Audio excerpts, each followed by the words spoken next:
Ein Leben mit den Wunden von Auschwitz. Life with wounds suffered in Auschwitz. Dear Naomi, dear ladies and gentlemen, I am one of the youngest Auschwitz survivors, and thus, in this capacity, I've been asked to speak to you today at this commemoration. Thank you very much for giving me this opportunity. You should know that I do not speak to you as a politician. Also, I do not want to engage in theoretical deliberations about forgiveness, absolution, and compensation.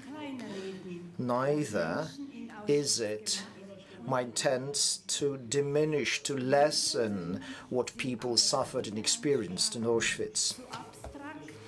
For me, speeches that are akin to appeals are too smooth. I consider myself an heiress of feelings who works for peace.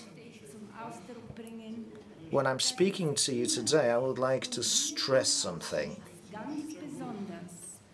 It is always about humans and humanity. It's always the case, even more so here in Auschwitz. Our reflections are linked to empathy towards individuals and their mutual respect. That is actually something that is the opposite of division, because divisions belong to a simplified picture of the world, where that which knows only good and evil, black and white, those that are worthy and those unworthy of surviving.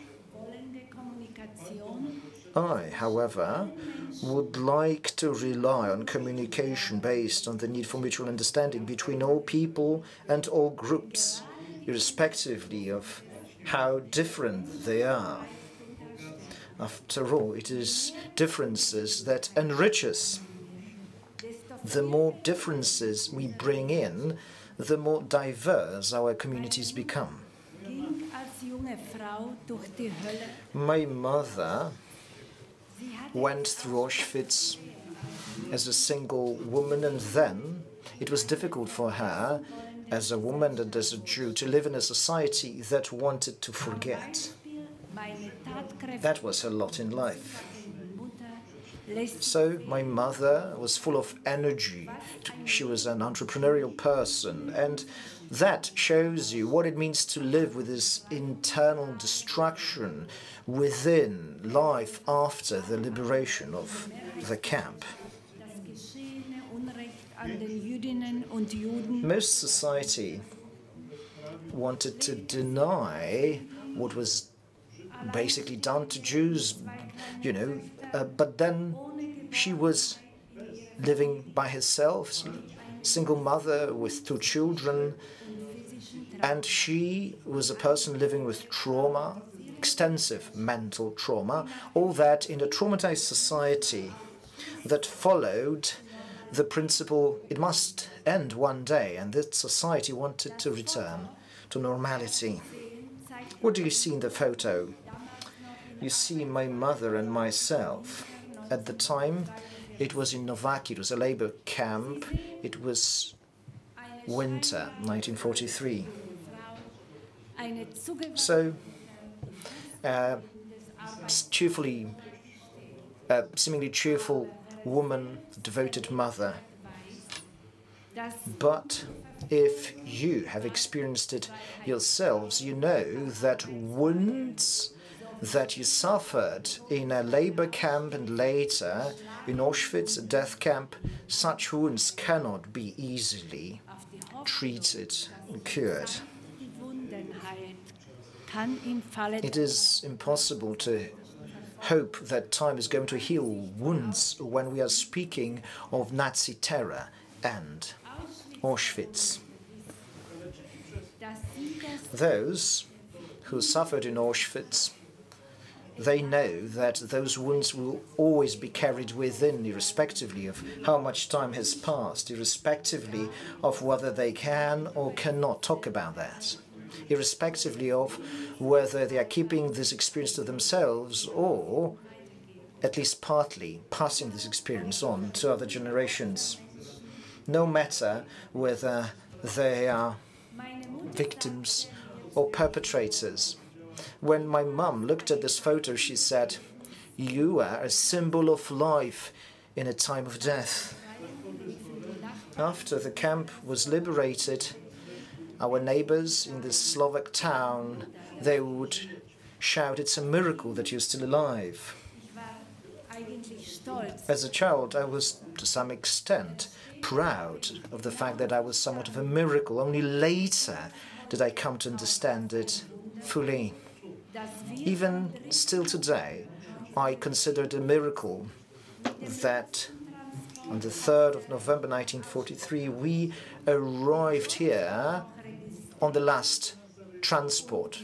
Yes, we were registered and we had numbers tattooed on our bodies, but the guest chambers by then had been blown up to cover up the crimes.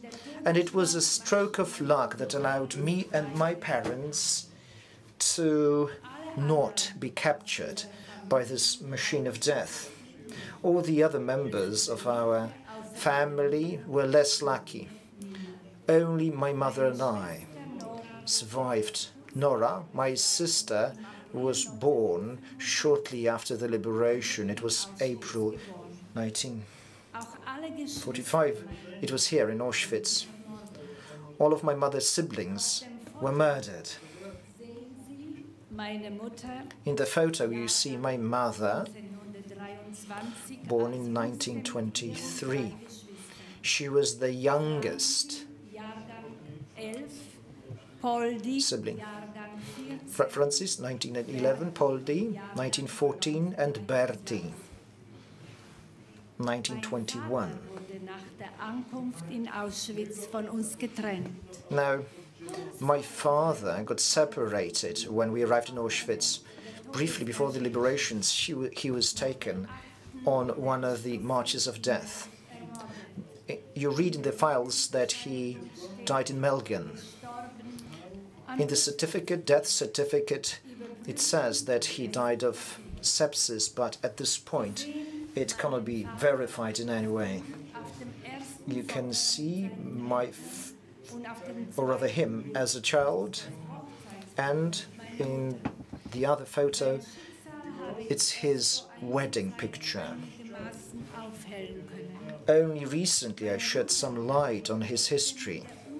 My mother continued to live in uncertainty because she didn't know what his fate had been. She assumed that he never survived, but she didn't know much about the circumstances of his death.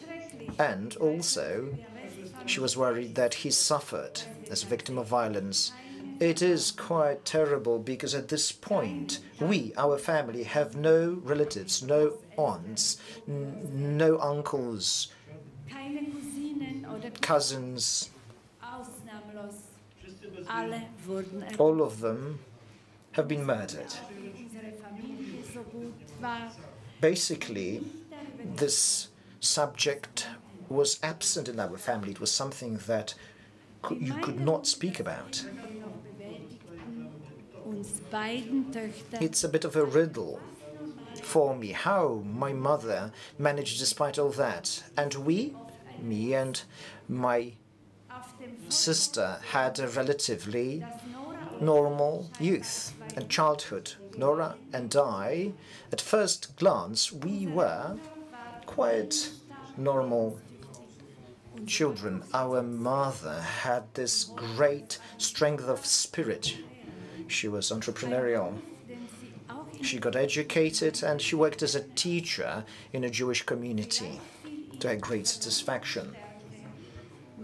At times, she was not as severe as she might have been because there's something that helps you in teaching, but at least at first sight, she was closed to normalcy. Basically, it gave her a certain structure that made it possible for her to survive despite her internal wounds. It is something that we got to understand only once my mother retired. Then she had fewer tasks and duties. What followed was her internal resilience and resistance also lessened, and she gave in to depressive thoughts. We, the daughters, found it very difficult to manage the despair and low mood. Her past took hold of her soul. Even when we were children, we couldn't find it in ourselves to ask about the past, to ask our relatives. We did not want our mother to be depressed and shaken. She was terrified and she hid it somewhere inside, all this fear. We don't know where it all went. What do you see in the photo? The photo was taken in 1992 on my 50th birthday. The last stage of her life was very difficult, both for her, for Nora, and for myself. It was clear for us that this depression resulted from humiliation, dehumanization, a threat of death, the loss of loved ones, and superhuman challenges in the post-war period. We did our best, but we could not heal the wounds in the tormented soul of our mothers. Quite possibly we were too close to all that. Surely we also carried this emotional burden. We had to watch her slow decay. My mother died in 1995, and she died because of the delayed onset of Auschwitz trauma. Auschwitz is something that throws you off balance, and you cannot comprehend it, be it rationally or emotionally. I am dealing and struggling with Auschwitz within, but also in the German society. It is understandable. For me, Auschwitz, it's a traumatizing part of my biography. It's an emotional heritage. This emotional heritage will be passed on. It is an inheritance that is passed on from one generation to next. And thus I need to make sure that this inheritance is not passed to my loved ones, my grandchildren. I survived, but it was a stroke of luck, and it is a bit of an ambivalent event. There is a question, why was it me? Why did I survive? There is no answer to that. Similarly, there is no answer to another question, why so many of my family members died there. I am truly grateful that I am alive, but I am suffering due to the deepest human loss. At times I feel guilty that I survived. And from all that stemmed a decision to look at all that, to observe all that, among others, in others, to share all that, to articulate all that, and to undergo an internal evolution, however painful it might be. Let me stress here that I'm a truly lucky person because my grandchildren, my children are facing this, and they are trying to confront this trauma, which is why I'm so happy that my granddaughter came here from the US. Her sister would also be here, but she's otherwise engaged because she's on scholarship in Kenya. Now, my published biography should be understood in the same spirit. That is this long rejected, suppressed pain and violence against me, my family and others. All that is very difficult to bear. Without Auschwitz, my biography would be completely different. However, you cannot simply ignore Auschwitz, pretend it never happened. Without Auschwitz, my family, my 3 sons, and my 2 granddaughters would have a different emotional inheritance. They would be living different lives. I am working and engaged for peaceful future. It is a part of all that story. Auschwitz must never happen again. However, appeals and declarations, slogans never again, are not enough. There is this solidified division to those who want to look away and those who are facing the facts. It is something that needs to be overcome together. I have been impacted personally by all that, and I would like to do what I can in this respect. I know that hatred and exclusion of groups and individuals always lead to war. We know that we need to build bridges between various ideologies and groups, because there is this gap in empathy between what is different. And it is something that both sides need to do. Both those who are victims and their children, as well as those who are the children, grandchildren of the perpetrators. And this process is not going to happen in dim corridors. Especially such destructive processes as National Socialism are not making us act in terms of individual issues, but rather massive ones. We are talking about a community that is filled with this will to understand, and this message will not just happen. This message can grow only as something that is practiced in our daily lives. So if you, ladies and gentlemen, give a good example of peaceful coexistence, we will be actually looking at an opportunity to have this good social growth and development. Thank you very much for your presence. Your awareness encourages me to follow this path towards understanding. Thank you.